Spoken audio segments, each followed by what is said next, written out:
મીરા બહુ પહેલા તમે ઊભા થાઓ.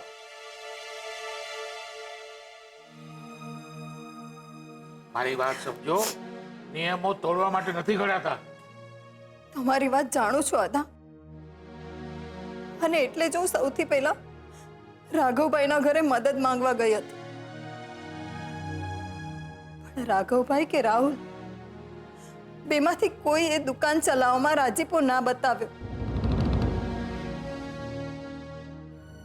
ઉલટું દુકાન વેચવાની વાત કરી.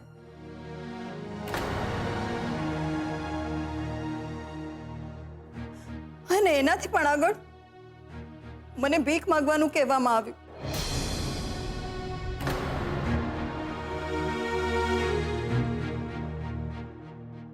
હવે તમે જ કહો કે મેં તો મારે નહીં ને ભણાવે નહીં, તો પછી કરવું શું? મીરા બહુ, હું જાણું છું કે એ દિવસે જરાક વધુ પડતું થઈ ગયું હતું રાઘવ અને રાહુલથી, અને એને માટે હું માફી માંગવા તૈયાર છું ભાભી. હું બે હાથ જોડી માથું નમાવીને માફી માંગવા તૈયાર છું. પણ હું પણ શું કરું ભા? મોટા ભાઈએ બાના નામનું પાટિયું કાઢી નાખ્યું અને એમની દીકરીઓના નામનું લગાડી દીધું પાટિયું. એટલે પછી મારું એમ મગજ ફરી ગયું ને. હા, અને એમાંય અદા આ કિંજલડી સુશાંત હારે સગાઈ તોડીને આવી. આ રઘવાટમાં ને રઘવાટમાં મારા રાઘવ અને રાહુલથી જરા કમથી ભૂલ થઈ ગઈ. આ વાત સાવ ખોટી છે અદા. સગાઈ કિંજલે નહીં પણ સુશાંત કુમારે તોડી છે. હવે તમે જ કહો કે જો કોઈ છોકરીના પિતા આટલી ગંભીર હાલતમાં હોય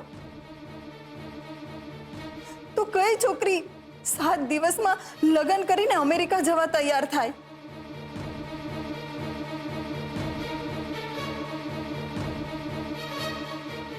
ને બા, સુશાંત કુમારને 7 દિવસમાં લગ્ન કરી લેવાની સલાહ તો તમે જ આપી હતી ને?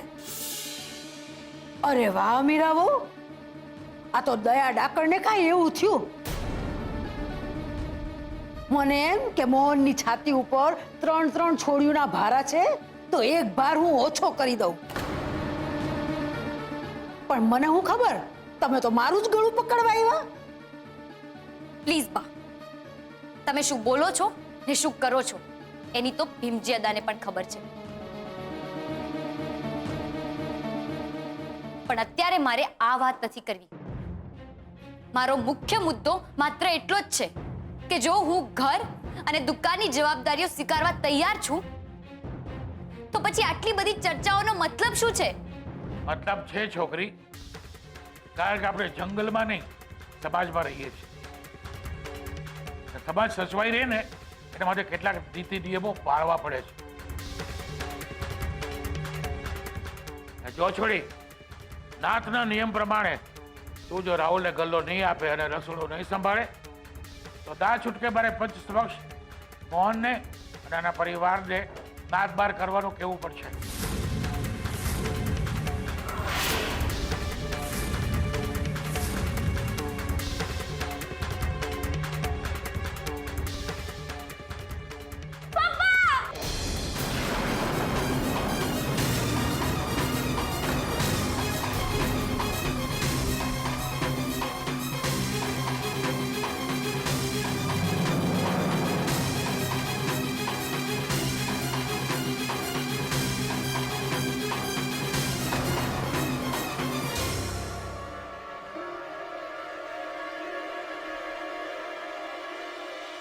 પપ્પા, પણ બીજલ, તમે લોકો અહીંયા આવ્યા જ શું કરવાને? મેં તને કીધેલું ને કે મમ્મી હું શું કરું? તારા અને કાકીના ગયા બાદ રૂપેશ જીજુનો ફોન આવ્યો હતો કે ભીમજી અદાએ ટી સ્ટોલનું શટર પાડી નાખ્યું છે.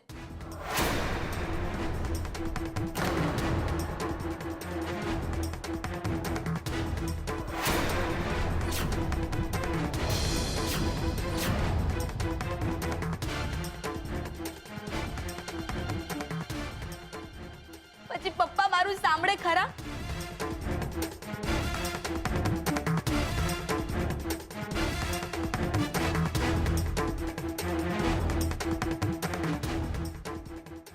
તો અત્યારે આ બધી ચર્ચા કરવાનો કોઈ અર્થ નથી.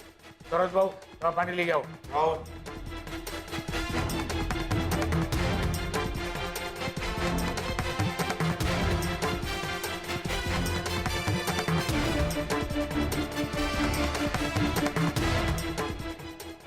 મોહન, તારે ચિંતા કરવાની કોઈ જરૂર નથી.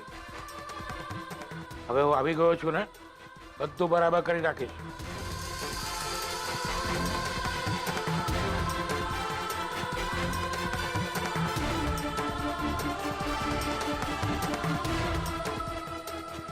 જો મોહન, અમે વડીલો જે પણ કઈ નિર્ણય લેશું એ તારા અને તારી દીકરીઓના ભલા માટે જ લેશું ને.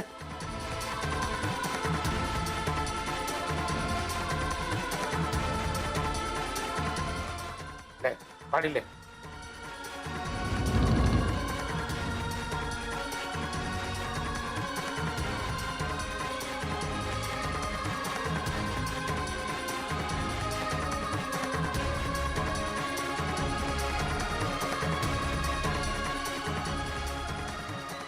અરે મોહન, શું કામ જીદ કરસ ભાઈ? અરે ચોરીને ચીકણું ન કર.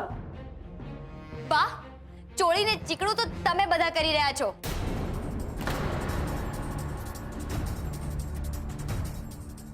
ને બા, જો દીકરીઓ જ નહીં રહે તો ભવિષ્યમાં કયા ઘરમાં કુલદીપક ઝગમગશે?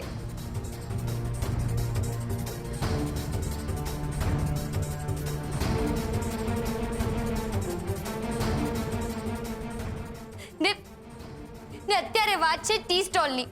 થોડા તમે આમ કેમ કર્યું? અરે મૂંગી માર છોડી, તારા બાપની હાલત જોતી નથી?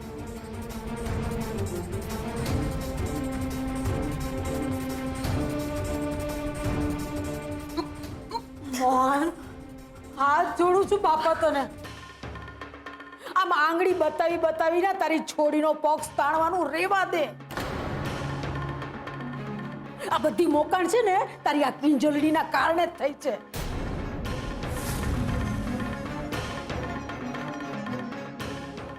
ના એના વાદે તે વીસીના 5 લાખ ઉપાડ્યા હોત અને નો તારી આ હાલત થઈ હોત. હવે તમે બાઈઓ બોલવાનું બંધ કરશો? જોતા નથી બહુની તબિયત બગડી રહી છે? રે છોડી, અને તને તારા બાપને ટેકો દેવાનો બહુ શોખ હોય ને તો લઈ જાય નહીં ને ઘરે.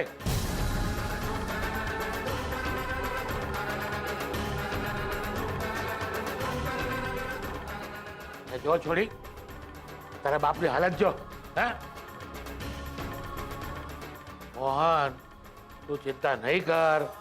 હું આવી ગયો છું ને, આધો બેઠો છે ને, અરે ઉપર બેઠી છે મારી માડી રક્ષા કરવા વાળી. જરાય ચિંતા નહીં કરતો તો.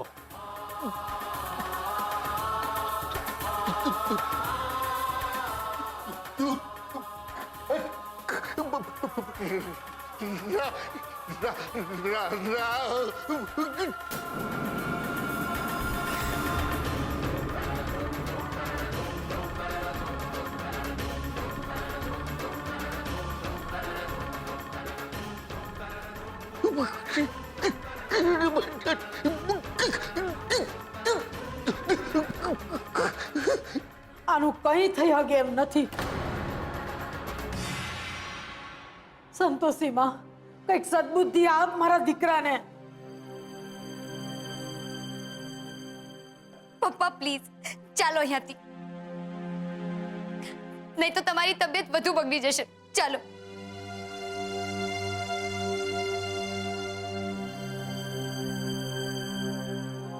ઘરે જઈને આરામ કર.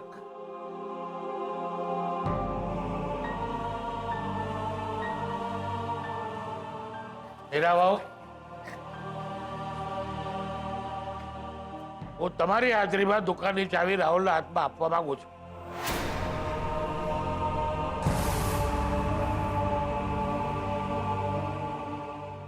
પણ દાદા, તમે એમની હાલત જોઈને, દુકાનનું શટર પડી ગયું એ વાત સાંભળીને તેઓ આ હાલતમાં પણ તમને કહેવા આવ્યા કે કિંજલને દુકાન સંભાળી લેવા દો. તો પછી થવા દો ને એમની મરજી. જો નાનું બાળક જીદ કરે તો એને ઝેર ન અપાય. અત્યારે મોહનની આ વાત ઝેર બરાબર જ છે. અને હું તો કહું છું આ બધી માથાકૂટ મૂકો અને મોહનને સાજો કરવામાં મહેનત કરો.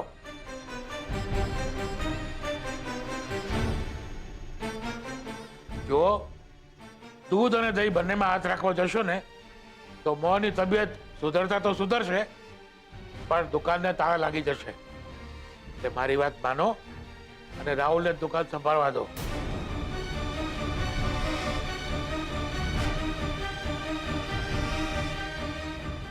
રાહુલ બેટા,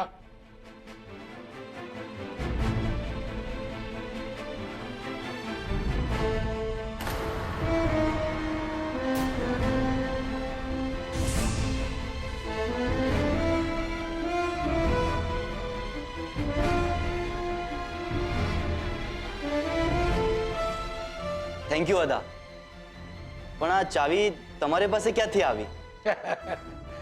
અરે આ બધા લોકો અમથા ભીમજી અદાના પગ નથી પકડતા ભાઈ. બરાબર બરાબર બોલ્યા અદા. સોરી, અરે ઊભો તું, પગે લાગ અદાને, પગે લાગ. આ તો તું અદાને પગે લાગ્યો ને તો અદાએ તારો હાથ પકડ્યો અને દુકાનની ચાવી તારા હાથમાં આપી. જોઈ અદાના હાથની સફાઈ. એટલે જાદુ જાદુ જાદુની વાત કરું દાદા. અરે કપાળનો જાદુ આ તો સામાન્ય બુદ્ધિનું ગણિત છે ભાઈ. શું છે કે બાય માણાથી દુકાનનું વજનવાળું શટર ત્યાંથી રોજ ઉઘાડ બંધ કરવાનું. એમાંય પાછી આપણી આ કિંજલ હાથકડી દિવસળી જોઈ લ્યો.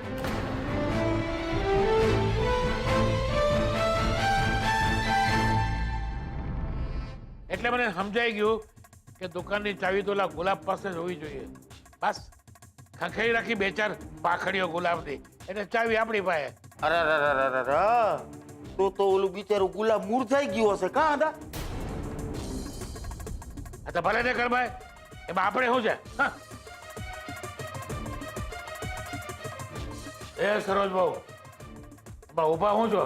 હે, અંદર જાઓ ને મીઠાનું બોક્સ લઈ આવો, બધાનું મોઢું મીઠું કરાવો, અને હા, મીરા બહુનું ખાસ કરાવજો.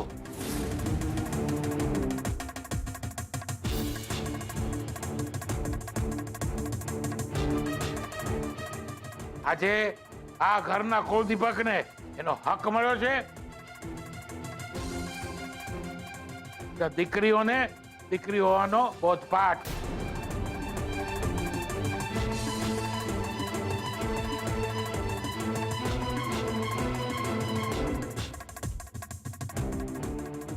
જાઓ, મોટું મીઠું કરાવો બધાનો.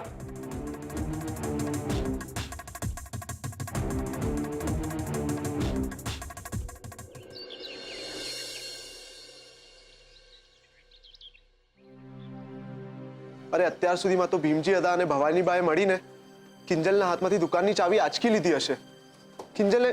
કિંજલને મારી મદદની જરૂર છે. તેને આપણા બધાની મદદની જરૂર છે.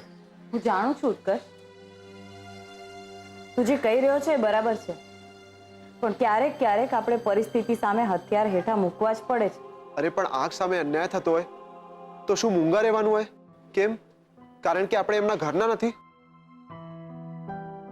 તો પછી મને એમ કહો કે માસુક અંકલે ચોરીની ફરિયાદ કેમ નોંધાવી હતી? અને એમને હોસ્પિટલમાં બિલ ભરીને મોહન અંકલની મદદ શું કામ કરી હતી? શું ત્યારે આપણે બહારના નહોતા? હતા બહારના, પણ એટલા બધા નહીં. રૂપેશ અને સેજલની સગાઈ થઈ ગઈ હતી.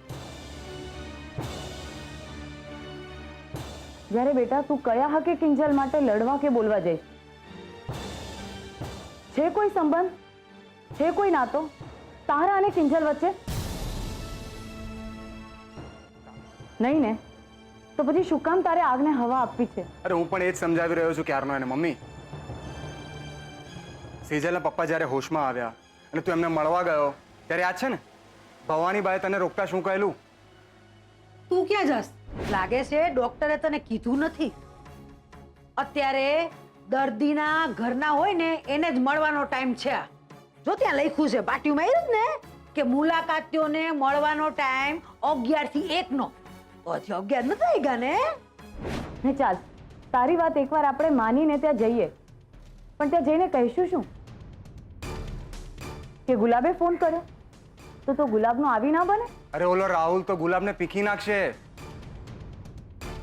ને એવામાં જે નોકરીમાંથી કાઢી મૂક્યો ને તો કિંજલનો દુકાનમાં જે એકમાત્ર સપોર્ટ છે એ પણ જતો રહેશે. એટલે જ કહીએ છીએ કે જરા ધીમો પડ. ભવાની બા તો વિરોધમાં છે જ, અને હવે એમાં ભીમજી અદા પણ ભળ્યા છે, એટલે વાત હવે પહેલા જેટલી સહેલી નથી રહી. એક આખો સંબંધનો તખ્તો ગોઠવાઈ ગયો છે, ચક્રવ્યૂહ રચાઈ રહ્યો છે, જેમાં ભલભલા હોમાઈ જશે. એટલે ઉતાવળ કરવાની જરૂર નથી. પણ આંટી, ત્યાં સુધીમાં તો બહુ મોડું થઈ જશે. એવું તને લાગે છે? મને કે ગાડીમાં ચડી ગયા પછી ગાડીમાં દોડતા રહીએ તો સ્ટેશન વહેલું આવી જવાનું છે? નહીં ને? એવી જ રીતે તારી ગણતરી મુજબ આ કોયડાનો નિવેડો આવવાનો નથી. એમ છતાં જો તારે જવું જ હોય તો જા, પણ ભવાની બા અને ભીમજી અદાનો સ્વભાવ તો તું જાણે જ છે ને. તારું ત્યાં જવું કિંજલ માટે મદદરૂપ નહીં થાય, પણ એક નવી મુસીબત ઊભી કરાવ્યા બરાબરનું હશે. પછી તારી મરજી.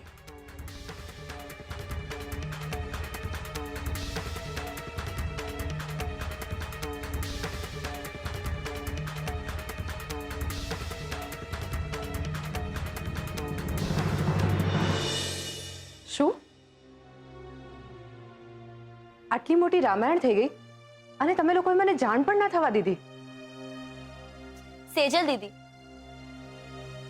તમે પરીક્ષાની તૈયારીમાં પડ્યા છો એટલે તમને ડિસ્ટર્બ ન કરવા એવું અમે લોકોએ નક્કી કરેલું. માટે પપ્પડ કિંજલ, દુકાન આપણી, મહેનત આપણી અને ગલ્લો રાહુલભાઈનો. વાહ, આ તો હદ થઈ ગઈ હવે. કિંજલ, તું કેમ કઈ બોલતી નથી? તો શું બોલું? બોલવા માટે કઈ બચ્યું છે? ભીમજી અદાએ તો પપ્પાની પણ શરમ ના રાખી. પપ્પા આવી હાલતમાં ત્યાં આવ્યા, બોલી નથી શકાતું તો પણ ઈશારો કરી કરીને રાહુલનો વિરોધ કરતા હતા. ને તોય ભીમજી અદાએ આખી વાત નજરઅંદાજ કરી. તમે લોકો જોજો ને, ઓલો રાહુલે આપણા ટી સ્ટોલને તાળા ના લગાડી દેતો. હું એવું નહીં થવા દઉં. ગલ્લો આપણા હાથમાં રહે કે રાહુલના, આપણો ટી સ્ટોલ ચાલવો જ જોઈએ. હું હમણાં આવી.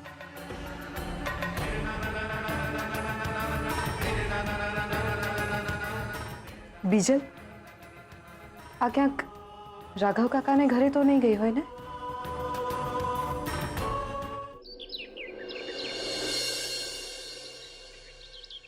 વાહ સરોજ વાહ, આજે તો તે આનંદ કરાવી દીધો જમવામાં. શું દાળમાં વઘાર કર્યો હતો. અરે સરોજ, ઓલી ભીમજી આદાવાળી મીઠાઈ ક્યાં છે? હા, આપો. અરે સાંભળ, ત્યાં જાય જ મને નહીં આપ, જઈને ઈ મીઠાઈ આપણા મીરા ભાભીને આપ. પછી ઓલી બીજલ, સેજલ, કિંજલ છે ને એનું મોઢું મીઠું કરાય. હા, કેમ તમારે નથી ખાવી? અરે હું તો ખાઈશ જ, પણ તું શેની અહીંયા ઊભી છે? જા. અરે કેમ દીકરાની દુકાન મળી એ વાતનો હરખ નથી તને? ના ના, મને એમ લાગે છે કે આપણે દુકાન માટે આટલી બધી ખેંચતાણ કરવાની શું જરૂર છે? કિંજલ ભલે ને ગલ્લો સંભાળતી, શું વાંધો છે? ના ના, એટલે રાહુલની અમેરિકા જવાની ટ્રેનિંગ પતશે પછી તો એ અમેરિકા જ ચાલ્યો જવાનો ને, પછી થોડો એ ગલ્લો સંભાળતો બેસશે. ટ્રેનિંગ? કેવી ટ્રેનિંગ? અરે હા, તમને તો કઈ ખબર જ નથી ને. બિચારો એ તમને કહેતા એટલું ડરતો તો એ જ કે ઇન્સ્પેક્ટર રાણાની શંકાનું મૂળ એ છે કે રાહુલે 5 લાખ રૂપિયા ચોર્યા છે. એટલે સરોજ અહીંયા આવ, અહીંયા આવ. મને છે ને તું માંડીને વાત કર, હા, કે આ 5 લાખ રૂપિયાનો અને રાહુલનો શું સંબંધ છે? સંબંધ એટલો જ કે રાહુલને જે અમેરિકા જવાની ટ્રેનિંગ માટે 5 લાખ રૂપિયાની જરૂર હતી ને, તમે ગુસ્સે ન થાવ તો હું કહું. તું નહીં બોલે ને તો હું ગુસ્સે થઈશ. સરોજ બોલ. હા હા, એટલે એ 5 લાખ રૂપિયાની વ્યવસ્થા કરવા માટે રાહુલ અને દિનુ કાકાએ મળીને મોટા ભાઈના 5 લાખ રૂપિયા ચોરી કરવાનો પ્લાન કર્યો હતો. શું